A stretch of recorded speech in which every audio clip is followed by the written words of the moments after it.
Hello student, कैसे हैं आप लोग। हमारे चैनल नेशनल एग्जाम्स में आप लोगों का स्वागत है।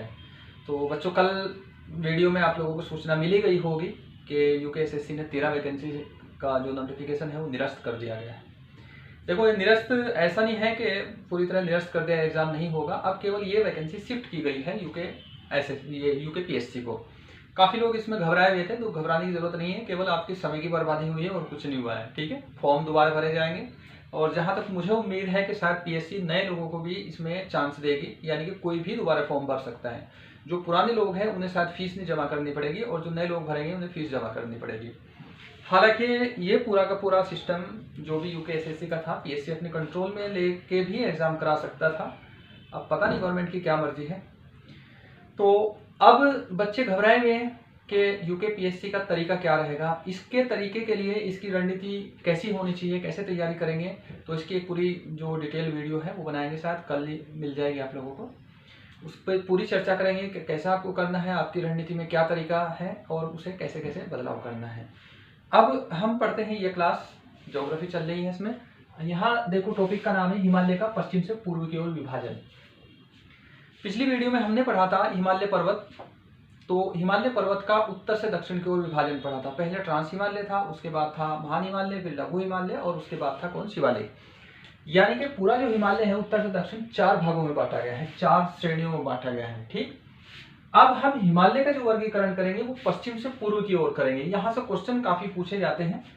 बहुत सारे जो कोचिंग्स हैं वो इसे छोड़ के चलते हैं, ये छोड़ना नहीं है हमें। ठीक है, हम हिमालय का ऊपर का हिस्सा बनाते हैं। ठीक है, ये भारत है, ये भारत का ऊपरी हिस्सा है, यहां तक ऐसे है, ये ऐसे तक हमने यहां तक बना दिया। ठीक है, अब पूर्व से पश्चिम जो होगा वो नदियों के आधार पे होगा। बंटवारा जो हिमालय का हम वर्गीकरण करेंगे वो नदियों के आधार पे करेंगे, और जो उत्तर से दक्षिण था वो पर्वत श्रेणियों के आधार पे किया था। ठीक, उसकी बनावट के आधार पे हिमालय के। एक ये नदी है, यहां से निकलती है, इधर से इधर आती है, नीचे पाकिस्तान में निकल जाती है। इसका नाम है सिंधु नदी।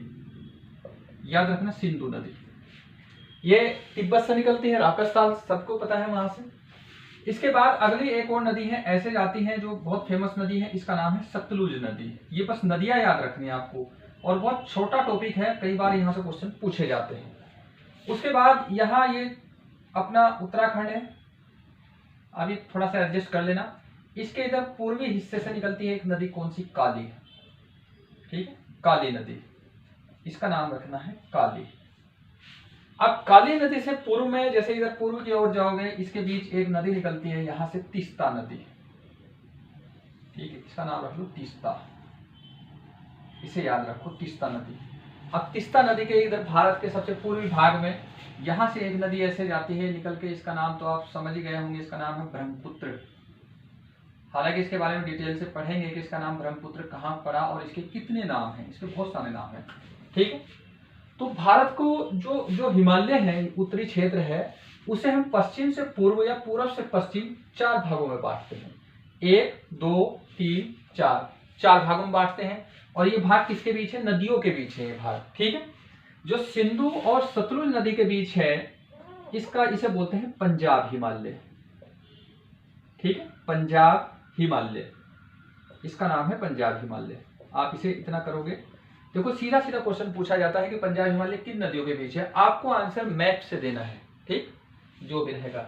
इसके बाद सतलुज और काली के बीच है जो है, उसे बोलते हैं कुमाऊं हिमालय। इसका नाम है कुमाऊं हिमालय, यह है कुमाऊं हिमालय। अब काली और तीस्ता के बीच जो है उसका नाम है नेपाल हिमालय, नेपाल हिमालय। और तीस्ता और ब्रह्मपुत्र के जो बीच है उसका नाम है असम हिमालय। ठीक है, उसका नाम है असम हिमालय, यह है असम हिमालय। तो यही याद करते चलेंगे। पूछा जाए पंजाब हिमालय किन नदियों के बीच है, सिंधु और सतलुज के बीच है। कुमाऊं हिमालय किन के बीच है, सतलुज और काली के बीच है। उत्तराखंड वाले खासकर याद रखेंगे इसे। काली हिमालय, नेपाल हिमालय किसके बीच है, काली नदी के और तीस्ता नदी के बीच है। असम हिमालय किसके बीच है, तीस्ता नदी के और ब्रह्मपुत्र के बीच है। यानी कि सीधा सीधा आप इसे याद कर लोगे। इससे जो क्वेश्चन रहते हैं, एक तो यह कि हिमालय का सबसे चौड़ा भाग यानी कि उत्तर दक्षिण का भाग कौन से हिमालय में पड़ता है, ठीक है, इनमें कौन से में पड़ता है, और सबसे कम चौड़ा भाग कौन से हिमालय में पड़ता है। अगला क्वेश्चन ये पूछा गया था कि कौन सा हिमालय की लंबाई सबसे ज्यादा, लंबाई का मतलब ऐसा पूर्व पश्चिम इस तरीके से। तो इसमें हम एक एक करके इसके फैक्ट लिखते चलेंगे, यही फैक्ट लिख देंगे या फिर अलग से लिखते हैं कहीं को, तो इसे आप उतार दो, यहाँ अलग से थोड़ा सा लिखते हैं, दो दो चार चार फैक्ट है वो आप इसे याद कर लोगे, ठीक है। अब वीडियो पॉज करके इसे बना लेना, ये भारत का ऊपर का भाग है यहाँ, ठीक, ये यहाँ है। आगे नदियां पढ़ेंगे, पूरा मैप बनाएंगे, वहां आप समझ जाओगे इसे। तो मैं इसे अब रिमूव करता हूं। अब देखो सबसे पहले लिखो आप पंजाब हिमालय, ये लिखने की जरूरत नहीं, वो किन नदियों के बीच में, ठीक है, पंजाब हिमालय। इसकी लंबाई देख लो, लंबाई कितनी है, ये पूछा जा सकता है। लंबाई लगभग देखो अलग अलग बुक में, लेकिन एनसीईआरटी में 560 किलोमीटर दी हुई है। इसकी लंबाई जो है एनसीईआरटी में 560 किलोमीटर दी गई है।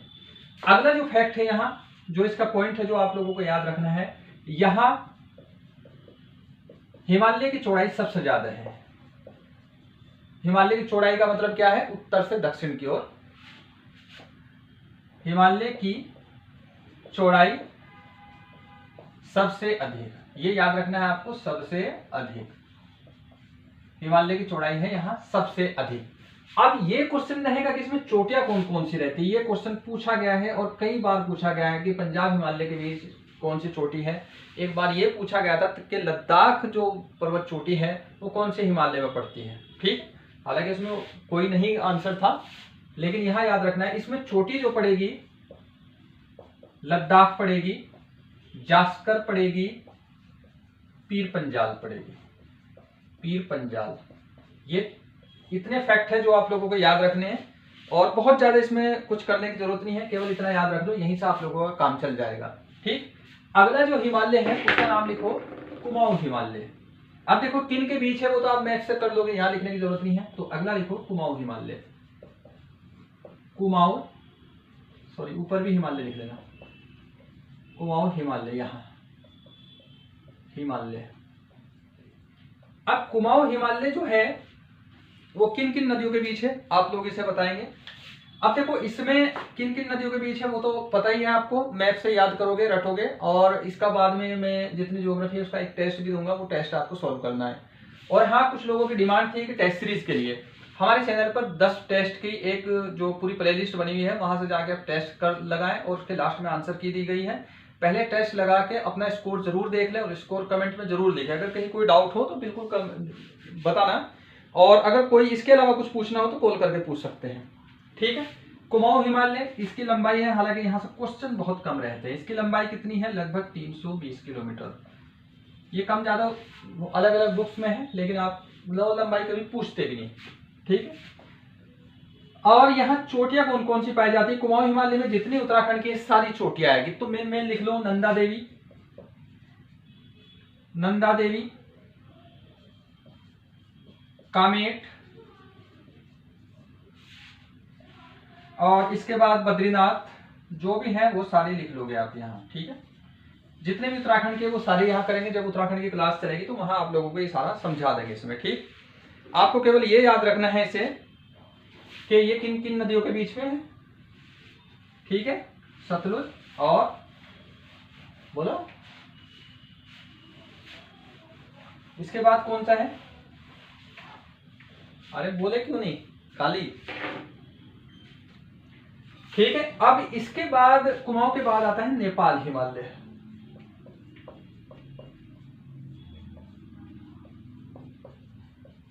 कुमाऊं के बाद आता है नेपाल हिमालय, ठीक है, ये आता है नेपाल हिमालय। अब देखो इसमें क्या है कि इसकी चौड़ाई एक तो सबसे ज्यादा है, सॉरी लंबाई, लंबाई का मतलब ऐसा है पूर्व पश्चिम, इसकी लंबाई 800 किलोमीटर है, ये 800 किलोमीटर है, ब्रैकेट में लिखना सबसे अधिक। ये क्वेश्चन पूछा गया है 3 बार, 2 बार उत्तराखंड में, 1 बार यूपी में, सबसे अधिक है इसकी, ठीक है। लंबाई ये है सबसे अधिक, और चौड़ाई लिख दो इसकी सबसे कम है, इसकी जितने भी हिमालय है उसकी चौड़ाई, चौड़ाई का मतलब उत्तर दक्षिण, ठीक, सबसे कम, इसकी चौड़ाई क्या है, सबसे कम है यहाँ। इसमें चोटियां कौन कौन सी रहती हैं ये बताओ। नेपाल में एक बहुत फेमस चोटी है, वो सीधी एवरेस्ट है, याद रखोगे। एवरेस्ट आएगी, कंचनजंगा आएगी, कंचनजंगा आएगी, ये आप लोगों को ध्यान रखना है इसमें, याद रखना है इसमें, ठीक। और इसके बाद अगला है असम हिमालय, उसे भी देख लेते हैं। इसमें एक और लिख लो, मकालू, ये एक बार पूछी गई है, मकालू एमपी के एग्जाम में मकालू आई है।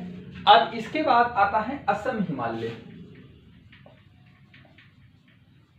देखो मेरे पास बोर्ड छोटा है तो इसीलिए थोड़ा सा आप ये रिमूव करना पड़ता है। तो आपको क्या करना है कि ऊपर से मैप बनाना है, जैसे शुरू से आप वीडियो देख रहे हैं, उसके बाद ये नीचे लिखते जाना है और बहुत ध्यान से याद करते जाना है।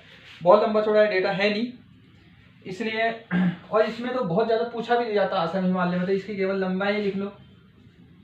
लंबाई कितनी है, 720 किलोमीटर के करीब है, ठीक है। इसमें बहुत ज्यादा क्वेश्चन आते भी नहीं, तो इसमें बहुत ज्यादा लिखने की जरूरत है भी नहीं, क्योंकि हम बाद में जब उत्तर भारत ब्रह्मपुत्र और ये तीस्ता पढ़ेंगे वहां आपको, और उधर की जो पूर्वी भारत की पर्वत चोटियां पढ़ेंगे तो वो सारी आएंगी इसमें, तो वो भी यहाँ इसमें करेंगे। तो बच्चों ये एक छोटी सी वीडियो है जो आप लोगों के लिए बनाई गई है। आपको क्या करना है कि सारी चीज अच्छे से याद कर लेनी है, और उसके बाद जो कमेंट आ रहे थे बच्चों के, तो उनका मैं यही कहना चाहूंगा कि जब जैसे ही वीडियो जो आ जाएगी, अभी मोटिवेशनल वीडियो बनाऊंगा मैं आप लोगों के लिए, तो ऐसा नहीं कि ना हो एग्जाम, बिल्कुल एग्जाम होगा और सही तरीके से होगा, और पेपर इसी तरीके का बनाया जाएगा जो आप पास कर सको, ठीक है। ऐसा नहीं कि बहुत ज्यादा हवा बन जाएगा, कि बहुत बड़ा हो जाएगा। हाँ, थोड़ा सा पैटर्न चेंज होगा तो वो एडजस्ट कर, इतना तुम्हें भी इतना होना चाहिए कि आप उसे एडजस्ट कर दो, ठीक है। तो चलिए मिलते हैं नेक्स्ट वीडियो में, घबराने की कोई जरूरत नहीं है, तो बिल्कुल साथ रहेंगे।